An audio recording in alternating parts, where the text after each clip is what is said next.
ಆಂಧ್ರ ಪ್ರದೇಶದ ಶ್ರೀಕಾಕುಳಂ ಜಿಲ್ಲೆಯ ಕಾಶಿಬುಗ್ಗದ ವೆಂಕಟೇಶ್ವರನ ದೇವಸ್ಥಾನದಲ್ಲಿ ಘೋರ ದುರಂತ ಸಂಭವಿಸಿದೆ. ದೇವರ ದರ್ಶನದ ವೇಳೆ ಕಾಲ್ತುಳಿತ ಸಂಭವಿಸಿ 9 ಜನ ಸ್ಥಳದಲ್ಲೇ ಜೀವ ಬಿಟ್ಟಿದ್ದಾರೆ. 10 ಜನ ಆಸ್ಪತ್ರೆಗೆ ಸೇರಿದ್ದು ಚಿಕಿತ್ಸೆ ನೀಡಲಾಗ್ತಾ ಇದೆ. ಪ್ರಧಾನಿ ಮೋದಿ, ಸಿಎಂ ಚಂದ್ರಬಾಬು ನಾಯ್ಡು ಸಂತಾಪ ಸೂಚಿಸಿ ಪರಿಹಾರ ಘೋಷಣೆ ಮಾಡಿದ್ದಾರೆ.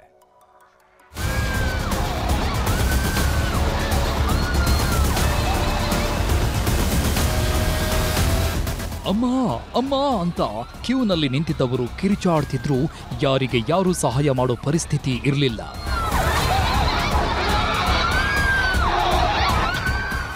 ದೇವರ ದರ್ಶನಕ್ಕೆ ಕ್ಯೂನಲ್ಲಿ ನಿಂತವರು ಉಸಿರಾಡೋಕೂ ಆಗದೆ ಜಿಗಿದು ಜೀವ ಉಳಿಸಿಕೊಳ್ಳೋಕೆ ಪ್ರಯತ್ನ ಪಟ್ಟರು. ದೇವರು ಉಳಿಸಿಕೊಳ್ಳಲಿಲ್ಲ.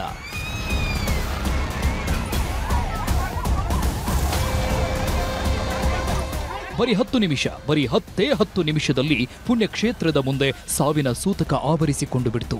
ದೇವರ ದರ್ಶನಕ್ಕೆ ಬಂದವರು ಹೆಣವಾಗಿ ಹೋದ್ರು.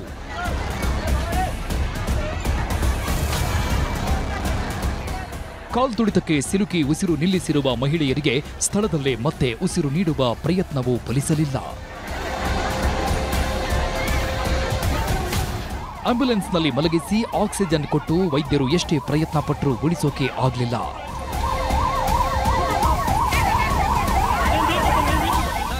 ಇದು ಆಂಧ್ರ ಪ್ರದೇಶದ ಶ್ರೀಕಾಕುಳಂ ಜಿಲ್ಲೆಯ ಕಾಶಿಬುಗ್ಗದಲ್ಲಿರುವ ವೆಂಕಟೇಶ್ವರ ಸ್ವಾಮಿ ದೇವಾಲಯದಲ್ಲಿ ಸಂಭವಿಸಿದ ಕಾಲ್ತುಳಿತದ ಘನಘೋರ ದೃಶ್ಯಗಳು.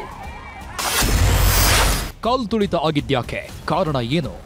ಶ್ರೀಕಾಕುಳಂ ಜಿಲ್ಲೆಯ ಕಾಶಿಬುಗ್ಗದಲ್ಲಿರುವ ಶ್ರೀ ವೆಂಕಟೇಶ್ವರ ಸ್ವಾಮಿ ದೇವಸ್ಥಾನ ಇದು ಸರ್ಕಾರದ ಮುಜರಾಯಿ ವ್ಯಾಪ್ತಿಗೆ ಸೇರಿಲ್ಲ. ಈ ದೇವಸ್ಥಾನವನ್ನ 2 ಎಕರೆ ಜಾಗದಲ್ಲಿ ಖಾಸಗಿ ವ್ಯಕ್ತಿಗಳು ನಿರ್ಮಾಣ ಮಾಡುತ್ತಿದ್ದಾರೆ. ದೇವಸ್ಥಾನ ಈಗಲೂ ನಿರ್ಮಾಣ ಹಂತದಲ್ಲಿದೆ. ಇವತ್ತು ಶನಿವಾರ ಕಾರ್ತಿಕ ಮಾಸದ ಏಕಾದಶಿ ಆಗಿದ್ರಿಂದ ದೇವಸ್ಥಾನದಲ್ಲಿ ವಿಶೇಷ ಉತ್ಸವ ಆಯೋಜಿಸಿದ್ರು. ಈ ದೇವಸ್ಥಾನ ಚಿಕ್ಕ ತಿರುಪತಿ ಅಂತಾನೆ ಹೆಸರಾಗಿದ್ರಿಂದ ಸುಮಾರು 25,000ಕ್ಕೂ ಹೆಚ್ಚು ಭಕ್ತರು ವೆಂಕಟೇಶ್ವರನ ದರ್ಶನಕ್ಕೆ ಬಂದಿದ್ರು. ಆದರೆ ದೇವಸ್ಥಾನದ ಆಡಳಿತ ಮಂಡಳಿಯವರು ಯಾವುದೇ ಮುನ್ನೆಚ್ಚರಿಕೆ ವ್ಯವಸ್ಥೆ ಮಾಡಿರಲಿಲ್ಲ. ಏಕಾದಶಿ ಶನಿವಾರ ಆಗಿದ್ರಿಂದ ವೆಂಕಟೇಶ್ವರನ ದರ್ಶನಕ್ಕೆ ಅಂತ 25,000ಕ್ಕೂ ಹೆಚ್ಚು ಭಕ್ತರು ಬಂದಿದ್ರು. ಆದರೆ ದೇಗುಲದ ಒಳಗೆ ಹೋಗಲು ಹೊರಗೆ ಬರಲು ಒಂದೇ ಎಂಟ್ರಿ ಕೊಟ್ಟಿದ್ರು. ದೇವಸ್ಥಾನದ ನಿರ್ಮಾಣ ಹಂತದ ಕಟ್ಟಡದಲ್ಲೇ ದರ್ಶನಕ್ಕೆ ಕ್ಯೂ ವ್ಯವಸ್ಥೆಯನ್ನೂ ಮಾಡಿದ್ರು. ಬೆಳಿಗ್ಗೆ 11:30 ಹೊತ್ತಲ್ಲಿ ನೆಲಮಹಡಿ 1ನೇ ಮಹಡಿಯಲ್ಲಿ ಮೊದಲು ನೂಕುನುಗ್ಗಲು ಹೆಚ್ಚಾಯಿತು. ಆಗ ಮೆಟ್ಟಿಲಿಗೆ ಹಾಕಿದ್ದ ಕಬ್ಬಿಣದ ತಾತ್ಕಾಲಿಕ ರೀಲಿಂಗ್ ಕಟ್ ಆಗಿದ್ರಿಂದ 100 ಜನ ಕೆಳಗ್ಬಿದ್ರು. 7 ರಿಂದ 8 ಅಡಿ ಎತ್ತರದಿಂದ ಭಕ್ತರು ಬೀಳ್ತಾ ಇದ್ದಂತೆ ಜನ ಜೀವ ಉಳಿಸಿಕೊಳ್ಳಲು ಪ್ರಯತ್ನಿಸ್ತಾ ಇದ್ದಾಗ ನೂಕುನುಗ್ಗಲು ಹೆಚ್ಚಾಗಿ ಕಾಲ್ತುಳಿತ ಸಂಭವಿಸಿದೆ. ಟೈಮ್ಗೆ ಸರಿಯಾಗಿ ಆಂಬ್ಯುಲೆನ್ಸ್ಗಳು ಬರದೆ ಚಿಕಿತ್ಸೆಗೆ ಸಮಸ್ಯೆ ಆಯಿತು. ಹೀಗಾಗಿ ದುರ್ಘಟನೆಯಲ್ಲಿ ಸ್ಥಳದಲ್ಲೇ 8 ಮಹಿಳೆಯರು, ಒಬ್ಬ ಬಾಲಕ ದುರ್ಮರಣಪ್ಪಿದ್ರೆ 15ಕ್ಕೂ ಹೆಚ್ಚು ಜನರಿಗೆ ಗಾಯವಾಗಿದೆ. 3 ಸ್ಥಿತಿ ಚಿಂತಾಜನಕವಾಗಿದೆ. One unfortunate incident happened where there are total 9 people have lost their lives, 8 female and 1 boy. So the incident was due to there was a queue line where entry and exit was same queue line was used, and that iron grill which was there, it got collapsed, and the height of that steps was around 7 feet. So the public fell from 7 feet to the ground. So because of that this incident has happened. ಪೊಲೀಸರಿಗೂ ಹೇಳದೆ ಕಾರ್ಯಕ್ರಮ ಆಯೋಜನೆ. ದೇವಸ್ಥಾನ ಆಡಳಿತ ಮಂಡಳಿ ಪ್ರಮುಖರ ಬಂಧನ. ಕಾಶಿಬುಗ್ಗ ವೆಂಕಟೇಶ್ವರನ ದೇವಸ್ಥಾನ ಸಂಪೂರ್ಣ ಖಾಸಗಿಯವರ ಹಿಡಿತದಲ್ಲಿದೆ. ಈ ದೇವಸ್ಥಾನ ಕಟ್ಟಿಸ್ತಾ ಇರೋದು ಮುಕುಂದ ಪಾಂಡ ಅನ್ನೋ ವ್ಯಕ್ತಿ. ಏಕಾದಶಿ ಪೂಜೆಗೆ ಸಾವಿರಾರು ಭಕ್ತರು ಬರೋದು ಗೊತ್ತಿದ್ರೂ ಖಾಸಗಿ ವ್ಯಕ್ತಿಗಳು ಪೊಲೀಸರಿಗೆ ಮಾಹಿತಿ ಕೊಟ್ಟಿರಲಿಲ್ಲ. ಸ್ಥಳೀಯ ಪೊಲೀಸರಿಂದ ಸರ್ಕಾರದಿಂದ ಅನುಮತಿ ಕೇಳಿರಲಿಲ್ಲ. ಸರ್ಕಾರಿ ಅನುಮತಿಗಳು, ಸುರಕ್ಷತಾ ಅನುಮತಿಗಳಿಲ್ಲದೆ ಕಾರ್ಯಕ್ರಮ ಆಯೋಜಿಸಿದ್ರು. ಹೀಗಾಗಿ ಪೊಲೀಸ್ ಭದ್ರತೆಯೂ ಇರಲಿಲ್ಲ, ಮೆಡಿಕಲ್ ವ್ಯವಸ್ಥೆಯೂ ಆಗಿರಲಿಲ್ಲ. ಇದರಿಂದನೇ ಕಾಲ್ತುಳಿತ ಆದರೂ ಸಮಯಕ್ಕೆ ಸರಿಯಾಗಿ ಚಿಕಿತ್ಸೆ ಸಿಗದೆ 9 ಜನರ ಘೋರ ಸಾವಾಗಿದೆ. ದೇವಸ್ಥಾನದ ಆಡಳಿತ ಮಂಡಳಿಯವರ ಮೇಲೆ ಎಫ್ಐಆರ್ ಹಾಕಿದ್ದು ಮುಕುಂದ ಪಾಂಡ ಅನ್ನೋ ವ್ಯಕ್ತಿಯನ್ನ ಬಂಧಿಸಿದ್ದಾರೆ. ಪ್ರಕರಣವನ್ನ ಕಾಲ್ತುಳಿತ ಅಂತ ಪರಿಗಣಿಸದೆ ನಿರ್ಲಕ್ಷ್ಯದಿಂದ ನಡೆದ ಅಪಘಾತ ಅಂತ ಬಾಂಬೆ ಪೊಲೀಸ್ ಕಾಯ್ದೆ ಅಡಿ ಎಫ್ಐಆರ್ ಹಾಕಿದ್ದಾರೆ.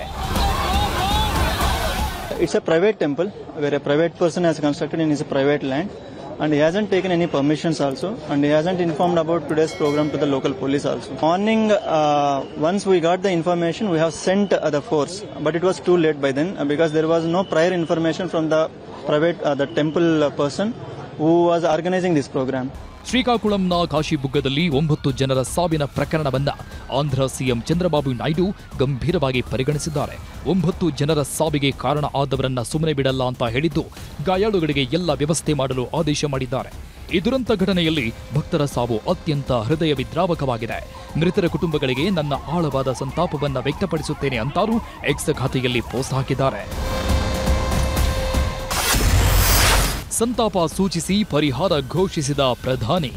ಶ್ರೀಕಾಕುಳಂ ದೇವಸ್ಥಾನದಲ್ಲಿ ನಡೆದ ದುರ್ಘಟನೆಯಲ್ಲಿ 9 ಜನರ ಸಾವಿಗೆ ಪ್ರಧಾನಿ ಮೋದಿ ಸಂತಾಪ ಸೂಚಿಸಿದ್ದು, ಮೃತರ ಕುಟುಂಬಕ್ಕೆ ಪರಿಹಾರ ಘೋಷಿಸಿದರು. ಶ್ರೀಕಾಕುಳಂನ ವೆಂಕಟೇಶ್ವರ ಸ್ವಾಮಿ ದೇವಸ್ಥಾನದಲ್ಲಿ ಸಂಭವಿಸಿದ ಕಾಲ್ತುಳಿತದಿಂದ ನೋವಾಗಿದೆ. ಗಾಯಗೊಂಡವರು ಬೇಗ ಚೇತರಿಸಿಕೊಳ್ಳಲಿ ಎಂದು ನಾನು ಪ್ರಾರ್ಥಿಸುತ್ತೇನೆ.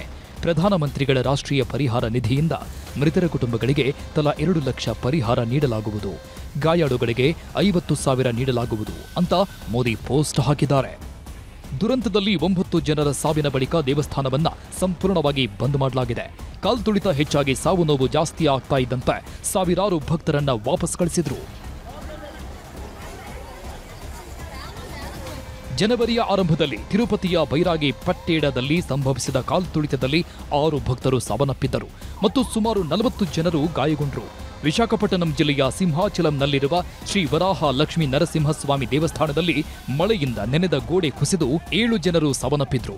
ಇವತ್ತು ಕಾಶಿಬುಗ್ಗದಲ್ಲಿ 9 ಜನರ ಸಾವಾಗಿದೆ.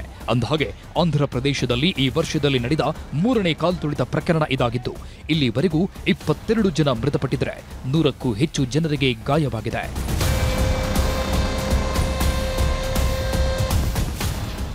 ಕಾಶಿಬುಗ್ಗ ದುರಂತಕ್ಕೆ ಚಂದ್ರಬಾಬು ನಾಯ್ಡು ಸರ್ಕಾರದ ನಿರ್ಲಕ್ಷ್ಯವೇ ಕಾರಣ ಅಂತ ಮಾಜಿ ಮುಖ್ಯಮಂತ್ರಿ ಜಗನ್ ಮೋಹನ್ ರೆಡ್ಡಿ ಆರೋಪ ಮಾಡಿದ್ದಾರೆ.